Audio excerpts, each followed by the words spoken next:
It's time to take a journey through Sig Daddy's mind on Sig Daddy's Wrestling Show.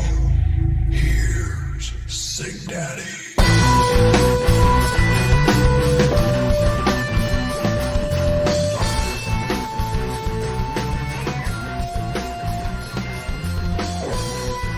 I am back after a 2-week hiatus. Glad to be with you all here on Sig Daddy's Wrestling Show. I'm your host, Sig Daddy, and this is the week in review for the week of February 15th, 2020. It was nice to have a 2-week break, but it is nice to be back with you guys. I just needed a little breather and a little reprieve. And now I'm back, re-energized, and ready to go. And we're going to start out with Monday Night Raw this week. But before I get to that, I will have the NXT TakeOver Portland review. That's coming up, actually. NXT TakeOver Portland, that's coming up on Sunday. I'll have my review for that up for you on Tuesday. But without further ado, let's get this thing rolling with Monday Night Raw this week. It starts out the typical way with Rollins, AOP, and Murphy. It says his Monday Night Messiah moniker has grown on him, says he's there to lead them all into the future, addresses the match from last week where KO and the Viking Raiders. He addresses that, AOP getting the win, AOP and Murphy getting the win over KO and the Viking Raiders. KO was down 3-1, and KO almost came back and won but lost it. But then later in the night, they cost KO and company, costed Rollins his opportunity at Brock Lesnar, and his patience is wearing thin on KO and his friends, and he's not leaving till his message of progression is heard. Rollins then warns KO to not get in over his head, stand alone, you will fall alone, and then KO says every week Rollins comes out, this is pretty funny, and sounds stupid as hell. What he does is just keep fighting. Says he is not alone. They come out with the Viking Raiders, and KO says they seem pretty solid to him. They brawl inside the ring. Joe jumps Rollins from behind and puts in the clutch. Rollins' cronies then break it up. KO's group clears the ring. KO hits a stunner on Murphy, and then Becky Lynch comes out before they even leave the ring. And then it's Becky Lynch versus Asuka for the Raw Women's Championship. And I thought this was a pretty good match, but I liked the aftermath of it better. Becky, late in the match, misses a leg drop. Asuka goes for the Asuka lock. Asuka and Becky then trade pin attempts. Becky catches her with a rock bottom to get the win. I like it that they didn't use the disarmor there, and I liked it as just a different finish overall. It was a pretty good match. Between the two, those two usually put on a pretty good match. But the post-match got very, very interesting to say the least. Shayna jumps Becky post-match, takes out her mouthpiece, and then eventually bites the back of the neck. I don't know where they're going there. Are they portraying Shayna Baszler as a vampire, or they're just kind of saying she's a savage? And there's blood everywhere.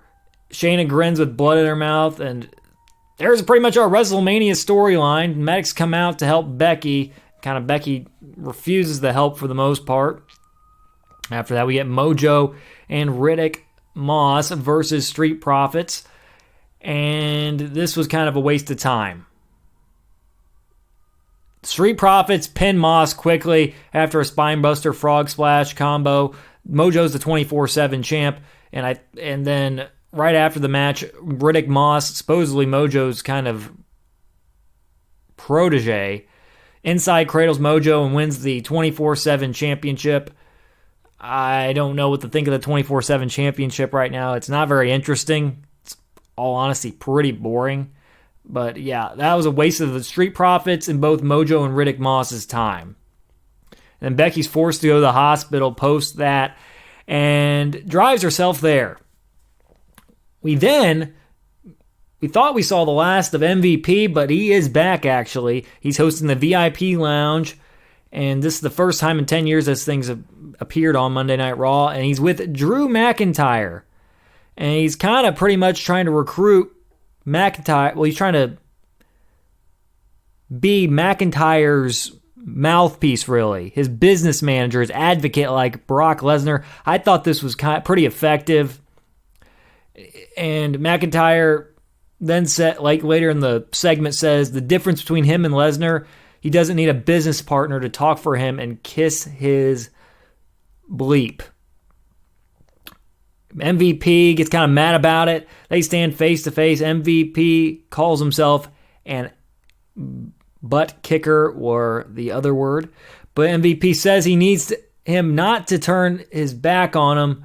Then Glasgow kiss from McIntyre. Claymore right into the couch that's in the ring and does the ball impose. I liked it. McIntyre doesn't need somebody with him to take down Lesnar. He doesn't need a business advocate. He's kind of a lone wolf, kind of has been this whole entire time. Doesn't need to suck up to anybody. Will need anybody to suck up to him. After that, we get Angel Garza with Zelina Vega versus Cedric Alexander. And this was a waste of Cedric Alexander, to be honest. And Garza says he's a ladies' man. Humberto runs down and beats down Garza before the match. And Garza puts in a submission early on Alexander. Alexander reverses it. Eventually hits a Hurricane Rana. Some strikes in the corner. Drop kick to Garza's neck. Goes for head scissors outside. Garza plants him. Alexander thrown into the steps and into the ring. Alexander dives back into the ring and gets hit with a drop kick. Wing clipper. That's it. It's literally this. I know they're trying to fill the gaps with Garza instead of Andrade, since he's currently suspended. I'm not digging this. And I'm also not digging Cedric Alexander getting pretty much buried again. It's too good to be in this position. And I don't know. I didn't like it. This Raw it's up and down, up and down. I enjoy Raw for the most part, but there are certain parts of it that I don't like. There's certain things that are still not getting right with it. But overall, Raw is a pretty good show. It sounds like I'm bashing it right now, but there is a lot of good stuff in this show. And then we get Charlie with Rhea Ripley backstage. And I thought this was pretty funny. Rhea Ripley asked Sarah Logan when she interrupted Rhea Ripley's interview. And Rhea's like, "Who are you?" Really, who is Sarah Logan? We don't really know. And then we get Schreiber with Lana and Lashley. And they are saying Ricochet took advantage of an opportunity last week. And they'll reintroduce Ricochet to reality tonight when they fight Ricochet and Lashley. Following that, we get a Rhea Ripley-Sarah Logan match. Squash, like it needed to be. It's getting us closer to setting up this, to making the WrestleMania match between Charlotte Flair and Rhea Ripley official. I dig that they'll be fighting for the NXT Championship. I think they could have done this a different way. I don't think that she needed to really win the Rumble to do that, but it makes it a little bit interesting to see the NXT Women's title coming into play, especially with the Royal Rumble winner. But Rhea, after the match, her squash over Sarah Logan, she says she's looking for her answer. She shows up on Raw and NXT, and she still gets no answer from Charlotte. And Charlotte says, maybe that's how the Queen operates. Charlotte says, how are we even going to know that she will be NXT champion after this Sunday when she takes on Bianca Belair? Good question. Effective segment between those two. And then we get Ricochet versus Bobby Lashley with Lana. Late in the match, enziguri Ricochet, followed by a kick in the face, big rolling drop kick, crossbody, followed by a standing shooting star on Lashley for a long 2 count. Lashley then dumps Ricochet, big spine buster for 2. Lashley goes for the back suplex off top. Ricochet somehow lands on his feet, which was impressive. Impressive, very, very impressive. And Ricochet hits a drop kick and then a 630 to beat Lashley. I thought this was a pretty good match. Ricochet's gaining some momentum as he's heading towards his clash with Brock Lesnar at Super Showdown. And that should be fun because Brock, like we say, he usually has trouble with the smaller guys, and he also puts on better matches with the smaller guys. I don't know what it is, but Brock works great with small guys. After this, we get Orton out to explain his actions towards Edge from 2 weeks ago, and Orton then stalls again.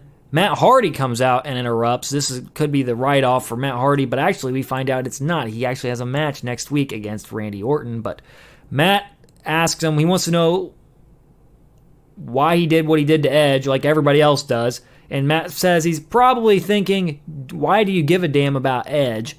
And talks about his friendship with him, Christian and Jeff, and then brings up the 99 No Mercy ladder match, TLC match, what they did together, and what kind of brings him and Edge together is they share the same passion and couldn't imagine if his career was taken away from him before he was ready, and talks about Edge's return and says he took away Edge's miraculous return and says, what the hell is wrong with you?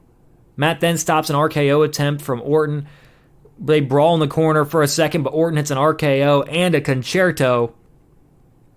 And effective segment. Matt Hardy cut a really good promo here, and it just shows how he's been so misused and underutilized in WWE, and his contract's coming up here soon, and all the signs are pointing to him going to AEW.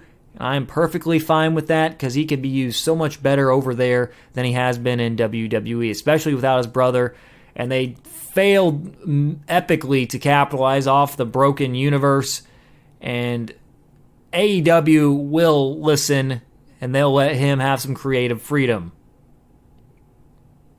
After that, we get Aleister Black versus Akira Tozawa, and Black dominates. Black Mass gets it done. He gets another promo post-match. I'm kind of tired of these squash matches. I wish I'd see him in an actual match against somebody because they're just stalling until they find another storyline for him. Becky Lynch then arrives back in an ambulance, walks herself back into the arena, and comes in, cuts a promo. He says, she's looking for Shayna to smash her face in, and Lynch says she will break her down week by week, and you better find me before I find you. Effective promo from Becky. It's pretty much setting up the Raw Women's Championship match at WrestleMania. And I see Becky getting a little too cocky in her position right now. And she's going to get... I like the way this is going because it's setting up to have her get humbled by the upstart Shayna Baszler. And I'm all for it. Making a new star on the main roster, which NXT is the main roster, they say. But the bigger stage is Monday Night Raw. Monday Night Raw is definitely better than Friday Night SmackDown from what I've been hearing. But yeah, Shayna Baszler, it's setting up for her to be crowned at WrestleMania, I feel like, and I hope they do, actually. Then we get the main event. It's KO, Joe, and the Viking Raiders versus Rollins, AOP. Actually, it's versus AOP. Yeah, Rollins, AOP, and Murphy. And this was a fun, chaotic closing stretch in this match. It was a big cannonball to the outside by KO, taking out everybody. Joe puts in the choke on Rollins. Murphy gets the blind tag. Joe puts it in on Murphy. AOP distracts the ref. Big stop by Rollins. Murphy with the cover and win.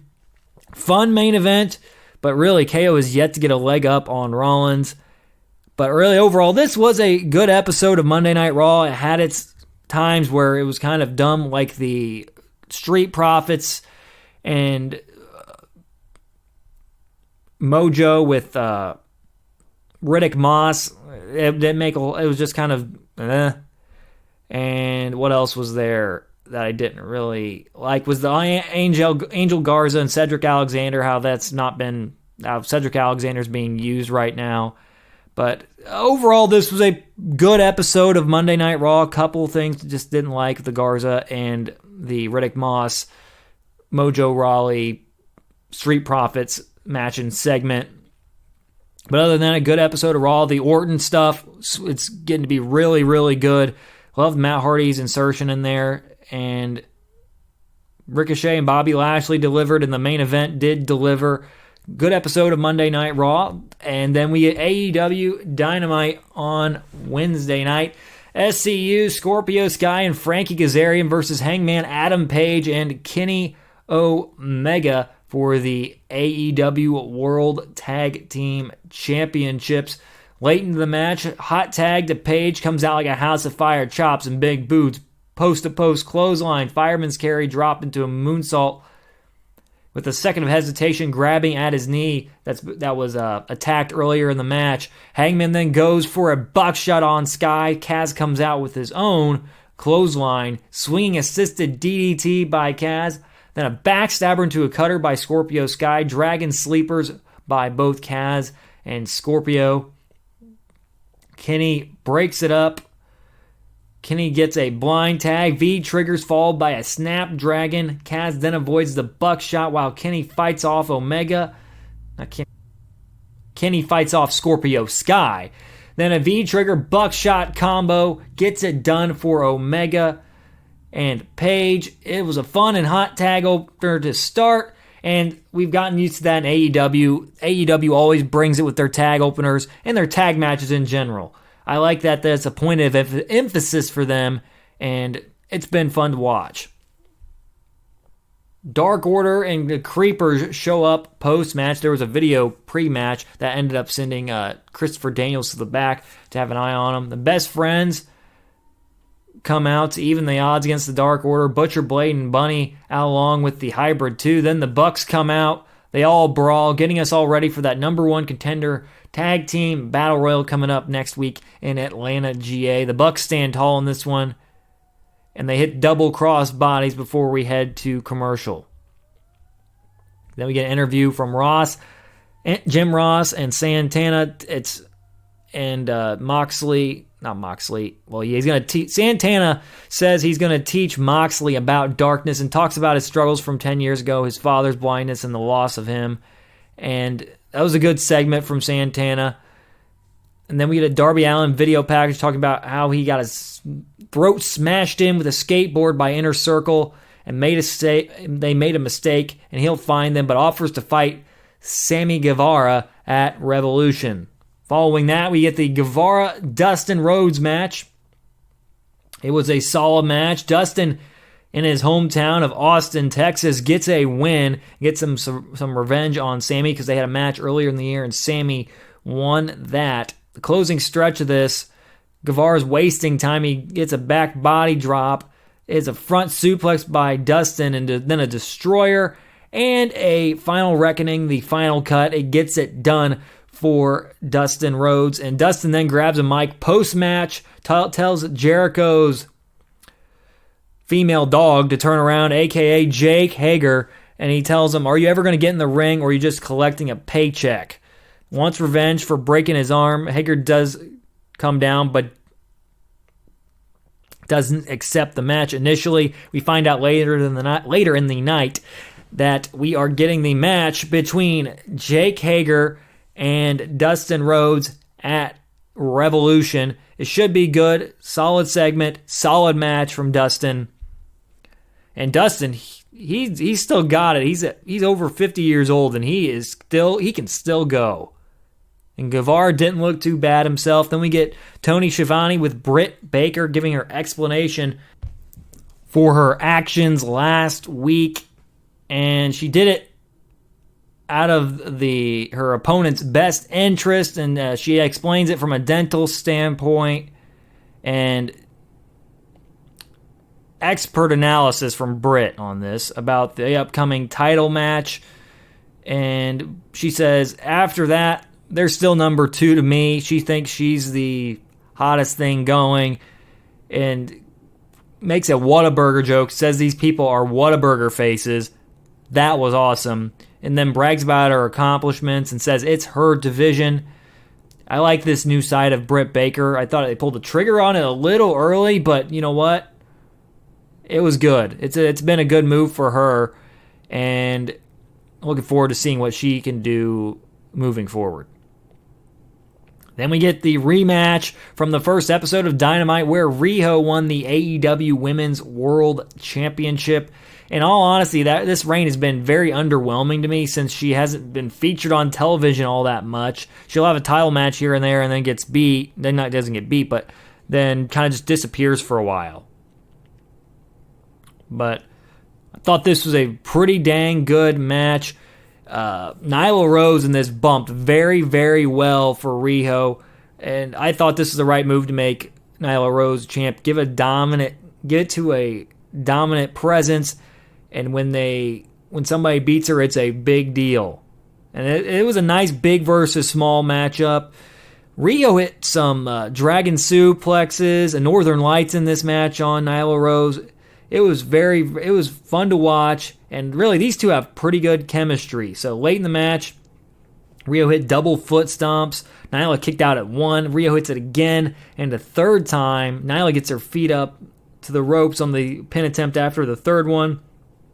Riho goes for the double knees, gets speared by Rose, beast bomb. Rose gets it done and is the new AEW Women's World Champion. She comes backstage, and Nyla shows Kenny the title and wants a celebration like Jericho. And Nyla's still mad she can't get any respect from the other competitors or even a round of applause when she comes out.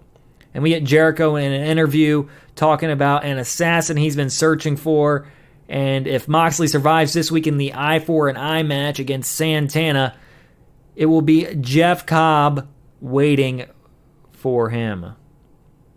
And this is a big move for AEW. That's a big signing. Ring of Honor, PWG are some of the companies he's worked for. It's coming off the top of my head. And he's a former Olympian wrestler, so it's a big deal for him to be in AEW, and that's a good signing for them. And after that, we get Brandy Rhodes joining commentary for the MJF Jungle Boy match. And it seems like they just kind of dropped the Nightmare Collective angle, which I'm perfectly fine with it. Because Brandy came back last week to kind of help Cody when he was getting lashed by MJF. And Brandy apologized to Excalibur and company this week on commentary. And MJF versus Jungle Boy was next, and I thought this was a pretty good match between these guys. And late in the match, before the match, Wardlow left with the ring, but later in the match, Wardlow came back ringside. Jungle Boy's hitting him with strikes. The ref breaks it up. Wardlow gives MJF the ring, hits him with it, then hits Crossroads for the win. They're coining it the double cross now. But really, this is the best MJF match I've seen so far in AEW. It continues to build the heat on him heading into Revolution, and Wardlow just throws Jungle Boy after the match. Luchasaurus and Marco Stunt come out ringside to check on him after the match. But yeah, it was a pretty good match for MJF. I think it was one of his best matches I've seen so far. Actually, this best match I've seen in AEW. Then we get the main event. Actually, before that, we get a video with Pac saying Kenny hasn't been the same since he choked him out in Chicago, and saying Kenny is scared of him. Then we get a 30-minute Iron Man rubber match coming in 2 weeks in Kansas City.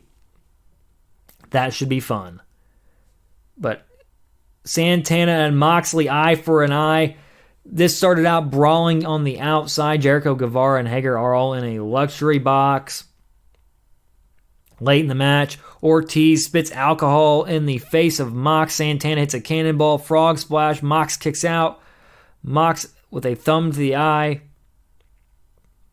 to Santana. Both guys are blinded trying to find each other because both of them have one eye injured, but Moxley just got alcohol spit in his one, and then Santana got poked in the other, and Mox finds him, hits the paradigm shift, gets the win. Ortiz then jumps him post-match. Rest of Inner Circle shows up, beats him down. Jericho whips him with the belt. Ortiz with the sock. Hager with a knee to the nuts. 630 by Sammy.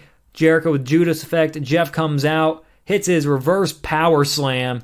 And Inner Circle, man, they are scary right now. Who can possibly overcome the odds now? How can Moxley figure out a way to get past Jericho at Revolution when he has all those weapons with him, and how is he going to get to Revolution? That's the questions that come up. And this was a pretty good episode of Dynamite. I really liked this episode of AEW Dynamite. Nothing really bad on the show at all. It was a very good show from hour 1 to hour 2. Really enjoyed it. NWA Powerrr was the last thing I watched this week. James Storm, since the last week in a review, new tag champs. James Storm and Eli Drake are the tag champs. They won those at Hard Times. And the TV champ is Ricky Starks. Aldis still world champ. And Aaron Shooter Stevens is still the national champion. Storm and Drake join commentary for the first match. It's the Dawsons with Pope and the Bouncers from Ring of Honor with Kingston. It's Beer City Bruiser and Mionis from Ring of Honor. And I thought this was a fun Haas battle to start the show. And late in the match, it was Mionis getting a hot tag, double team power bomb from the middle rope by Dawsons, and it was a near fall. And before that, Kingston and Pope were kind of set to fight ringside. Pope kind of turned on Kingston and Homicide. And after that, Zane Dawson on the middle rope, Mionis superplex, and then Beer City Bruiser with the frog splash gets it done. Storm and the Bouncers drink from the Crockett Cup, which that's the next pay-per-view for NWA. I would assume it's going to be kind of a crossover between NWA and Ring of Honor. But fun tag match, big Haas battle, and it's Kingston getting a leg up on Pope. And we get all this video from Ring of Honor Enterprise. He's talking the big money deal he got and wants him to accept his offer for the match coming up at Crockett Cup between Marty Scurll and Nick Aldis for the NWA World Championship. Tom Latimer and Camille with Galley after that, ready to kick the crap out of Tim Storm tonight.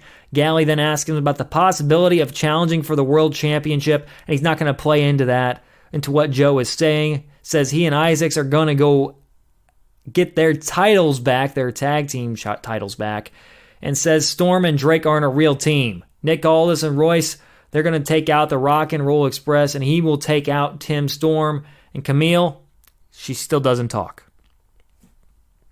Tom Latimer versus Tim Storm is next, and this was okay. Nothing really that great, and Latimer gets a win. And this one after a DDT, it was okay. But what was bad was this Mama Storm thing afterward. Mama Storm impersonator. It's a dude dressed up in drag. And it shows up berating Tim. And it looked pretty stupid. It looks like something WWE would do. It really, really does. It looks like something WWE would do. I didn't dig it. I don't like it. And then we get a video, Marty Scurll giving his counter offer. Aldis made an offer to him. If Marty loses, he will have to pay for it. Puts his money where his mouth is.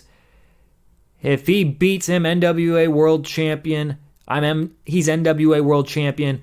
If Marty loses, Marty will write a check out for $500,000. Nick Aldis accepts the offer, so it's going to be Marty Scurll's got a lot on the line. He can win the NWA World Championship, or he has to give up $500,000 to Nick Aldis if he loses. So a lot on the line coming up at the Crockett Cup in April, and Marty just signed that big Ring of Honor deal. And then we get a recap of the match from last week between Shooter Stevens and Murdoch for the national title that went to a time limit draw. And Murdoch cuts a pretty good promo here and says he hasn't seen anybody run more than Stevens. He wants a rematch. Murdoch believes they deserve a fighting champion. And then Murdoch, like I said, he cuts a pretty good, passionate promo. Question mark shows up doing the Mongrovian national anthem or just some kind of gibberish. It was okay. I didn't really like it, but he says, me, you, karate, question mark. He says, me, you, karate, does question mark. And I was like, all right, I guess that's okay. And we get the first episode of Circled Squared next week. So NWA Powerrr will not be on next week. They're taking a week break from that to do this new series called Circle Squared. So we'll have to figure out what other wrestling we can watch next week, or I can watch next week, to give you the weekend review. Maybe I'll throw in a little bit of a surprise. Maybe Ring of Honor? Who knows? Maybe Impact Wrestling? Maybe. Maybe not. Which one? I'll give you that coming up next week. I'll let you know what I will be watching in addition to Raw and AEW Dynamite.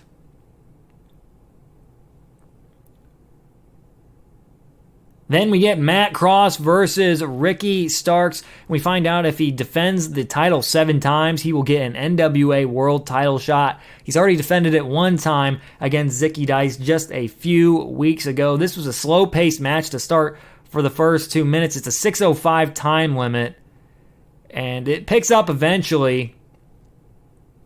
With 2 minutes left, they're trading strikes. Pump kick 2 count for Cross. Starks eats an elbow. Cross going for a superplex. They're fighting back and forth for it. Starks hits just a suplex. Then Starks back elbows a charging Cross. Tornado DDT from Starks. Cross hits the cutter. And it goes to the time limit draw. I like the match. It took too long to get going, though. It took too long to get going. And I'm not a big of a draw finish. Not a big fan of the draw finish. We get Zicky Dice after that. Cutting a promo says, what a yawn fest of a match. Zicky Dice says he couldn't get the job done. And Zicky says the difference between him and Starks is that he finishes every single time. Little dirty joke there from Dice. I didn't mind it. But I thought they shouldn't have went to a draw. I get they had a pretty good match at NWA Hard Times. But I'm just not a big fan of draw finishes. Then we get a video recapping the match between Thunder Rosa and Billie Kay from last week. It's Rosa backing away from the group after she defends her title. And it's a promo segment between Marty Bell and Allison Kay. It's Marty saying everything that Melina says has come true. McKay has lost title, prestige, and her best friend. And the interviewer thinks she has been brainwashed. Bell fires back. Bell says everything was her when she was friends with Allison Kay. Kay didn't care about her. Kay then says, you don't tell the fans I don't care about them, because she puts her body on the line so much. And then she says Melina is brainwashing you. Uses a Jim Jones reference. Ouch. And then says you're better than this. Marty leaves. It was alright. Then we get Melina versus Tasha Steelz. I couldn't get into this match. It was okay. Melina gets the win and says she's a living legend. She's proved herself out there. What more does she need to do to earn her title shot? So she declares that it's Melina versus Thunder Rosa for the title next week. Marquez asks her who sanctioned it, and she says, I did. Should be interesting. Thunder Rosa is going to be playing the babyface sooner rather than later. She's been kind of pretty over with the fans ever since she showed up. And, Thunder Rosa versus Melina next time on NWA Powerrr. Then we get Aldis and Isaacs versus the Rock and Roll Express. Sal Rinauro showing up with May Valentine.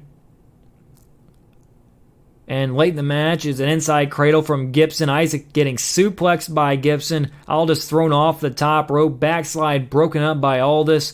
Poke in the eye by Isaacs on Gibson. Uses the ropes to get the win. And then Valentine hugs Isaacs after the match. And Isaacs getting a much-needed win after losing for quite a while. And it was an alright match to end Powerrr. Not bad. Isaacs gets a much-needed win. But this episode of NWA Powerrr was okay for me. We got the good setup for the title match for Aldis and Marty Scurll. And another good part of the show was the Trevor Murdoch promo. But the wrestling was not all that great on this show. But other than the Beer City Bruiser and, the Bouncers and Dawson's match, I thought that was pretty fun to start the show. But other than that, most of the episode is kind of passable at best. And that brings me to the conclusion for this week's rankings. It is going to be number 1, AEW Dynamite. Number 2, it's going to be Monday Night Raw. And in the number 3 spot for this week, it is going to be NWA Powerrr. Raw wasn't bad, still has its bad spots at times, but it was pretty good overall. NWA Powerrr, other than one match and the setup for the Aldis and Skrull match at the Crockett Cup, was kind of, you could go without watching pretty much. And then AEW Dynamite, they brought it. They brought it this week. It was a very good episode, building the stories heading up into Revolution. 1, AEW Dynamite. 2, Monday Night Raw. 3, NWA Powerrr. And those are my rankings for this week. Make sure to tune in next week. It will be back online on Friday on Spotify, Podbean, Apple Podcasts, and on the iHeartRadio app. A new addition for Sig Daddy's Wrestling Show. You also can follow me on the socials, Facebook and Twitter at Sig Daddy Wrestle. Make sure to listen in for my NXT TakeOver Portland review. I'll have that up for you on Tuesday. Grades for each match on that upcoming show, including the Johnny Gargano versus Finn Balor match and the Keith Lee versus Dominik Dijakovic match for the NXT North American Championship. Also on that show, Tommaso Ciampa looking to overtake Adam Cole for the NXT World Championship. Also there, Rhea Ripley defending her NXT Women's Championship against Bianca Belair. And there's also a street fight. It is Dakota Kai versus Tegan Nox. Make sure to listen to that. Coming up on Tuesday on Spotify, Apple Podcast, Podbean, and on the iHeartRadio app. But until next time, this is Sig Daddy signing off, thanking you all for listening, and so long, everybody.